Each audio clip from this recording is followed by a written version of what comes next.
It wasn't the photographs of the people, though that will rip your heart out. Don't get me Yeah. wrong, but Yeah. seeing there's a room that's just shoes. There's a room that's there's eyeglass, and the one that really fucked with me. There's just like a 2 ton, basically ball of hair, Right. that is shaved from prisoners' heads. Yeah. And there's something just so visceral about that. It's the fact that it's been preserved all this time and it's just there with the shoes and the glasses and the toys. It's that gives it a level of what's the word for like it really happenedness, that maybe you didn't get from The seeing, visual. yeah, the visual of it all.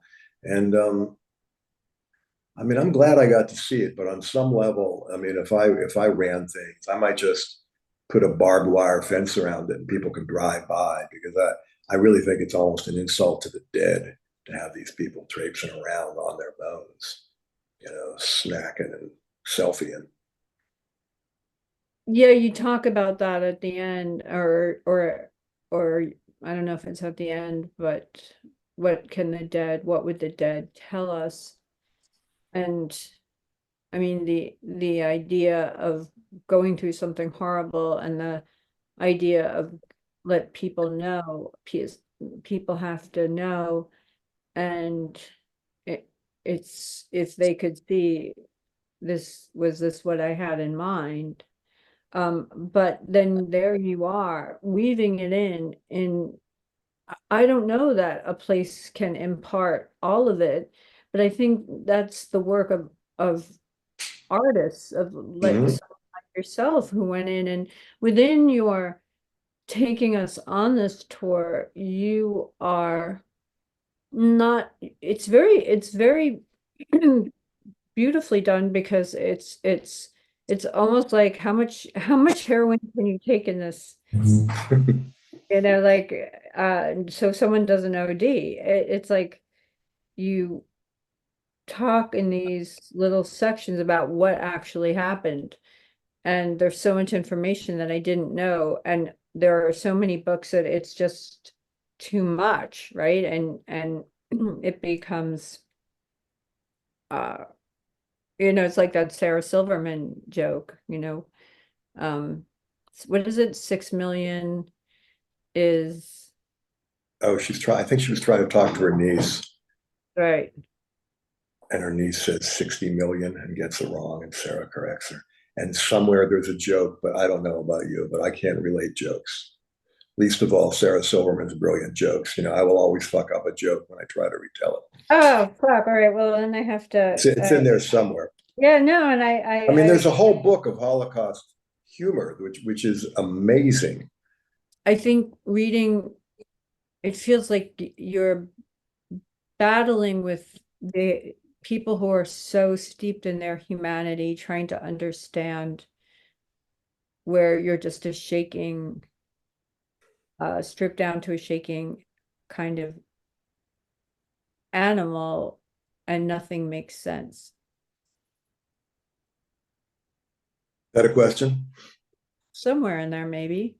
A shaking kind of animal. None of them make sense. Well, Well, that's well, that good I just description. picture, or I just mean like when you've seen the picture of huddled people walking to Sure. the, I see what you mean. Yes, right. You are reduced. One is reduced to that, and I always wonder too. We all have these concerns and obsessions and feel fear and terror and dream, relationships, money, ambition, career, future, past, regret. Like, how soon after moving into this very primal situation is all that stripped away down to how do I get my next bite of food? You right. know, where do I fucking get something to handle this cold because I'm freezing? How soon does all that stuff get stripped away?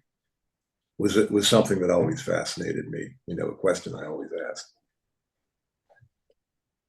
I remember for a while there was that kind of, which I felt was bullshit. Well, only the bad people survived, the people who just looked out for themselves. But that has been documented not to be true. And I think you pointed it out in your Yeah, I book. think that's a little reductive. I mean, I think what is true as tested, because so many people who did survive, like Primo Levi, for example, killed themselves later. I think there was a tremendous survivor's guilt, clearly, but I don't think that's because they were bad people.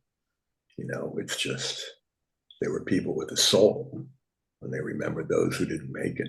You know, uh, Well, there's also that guy who became a big therapist, and it's almost like a self-help book. I mean, his whole is how do you make this it's very much kind of for our time, but what's the guy's name? I mean, you probably read it. yeah, man's search for meaning. Yeah. Yeah, yeah, What do you beautiful, beautiful book, and if anybody's earned the right to have an opinion, somebody went through it, for right. sure.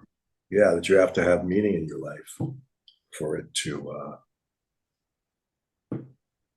that's what keeps you going. But I don't know. These are the big questions. One of the reasons I wanted to go there is because there really are no big questions once you're there. It's reduced, just like the prisoners were reduced down to very primal concerns, at least for me. And then there's the bigger concern of I can't believe people are fucking turning this into a tourist industry, which is a whole other issue.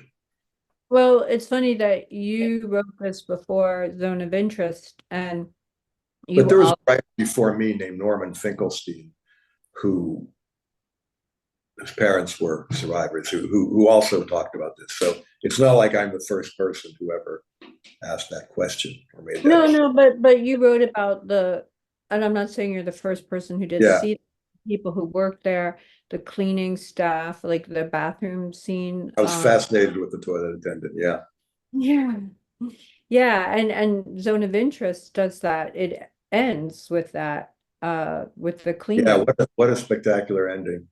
And that was the genius of it, because for me, when I got there, I realized that horrifying as the camps were, what was more horrifying were these beautiful, gorgeous, lushly gardened homes, literally right over the wall. And I think that was Martin Amos's particular genius, was to focus on that, until that moment at the end, which Right. the director so brilliantly, inserted. So it's just such a brilliant. So your book, it came out pre-COVID, or no, it I wasn't wrote it. I wrote it in COVID. Uh, So it came out post-COVID. in connection to the election. What year were you with The Trump? election was happening. I wrote it in 2006. Well, actually, what am I talking about? I wrote it in 2021.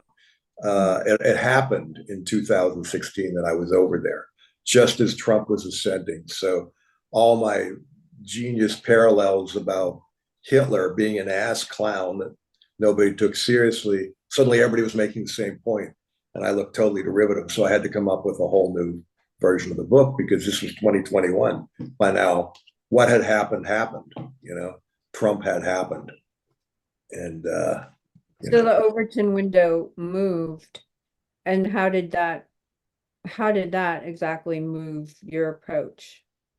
it just meant that all those jokes and observations and hot takes and brilliant insights about Hitler were instantly rendered cliches, and I had to do better, and come up with deeper, weirder, more creative stuff to talk about.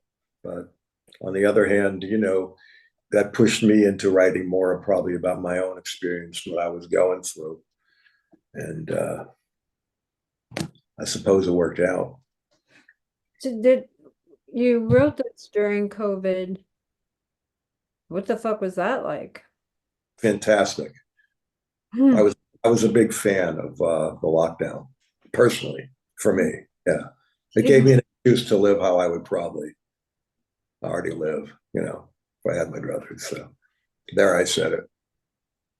Yeah, I had post COVID, like wait, it's too soon. Like, You're not I ready yet? no, no, Yeah. I mean, I to go out and do things. So there's it got rid of FOMO and all of that, and to go out and actually be in the world is very, very hard, and I try to avoid it. Yeah. Um, but when I do, I'm often, it's usually because I'm very picky about what I do. I'm usually very happy that I did, but it's a big drama for Same with me. me. Same with me. It's hard getting out the door sometimes, but once I'm out, I'm good. Yeah. Why do you think that is? Wow, that goes all the way back. I don't know. You anticipate all this pain, and the anticipation is so much worse than whatever's going to happen. There's some brilliant saying somewhere about the imagined, what we're anxious about is never as bad, but that's what actually happens. I'm butchering that genius quotation. No. Uh, Uh, do you have issues I with think we're pain? all in love with our own pain on some level. So, we can indulge the, oh, fuck, this is going to be a nightmare. Because, much of my life and probably yours, it was a fucking nightmare, you Yeah. know. So it's not exactly insane that we might expect the worst, but I think it does take more courage to be a little less obsessed with all the shit that's going to happen because then you just cheat yourself out of life.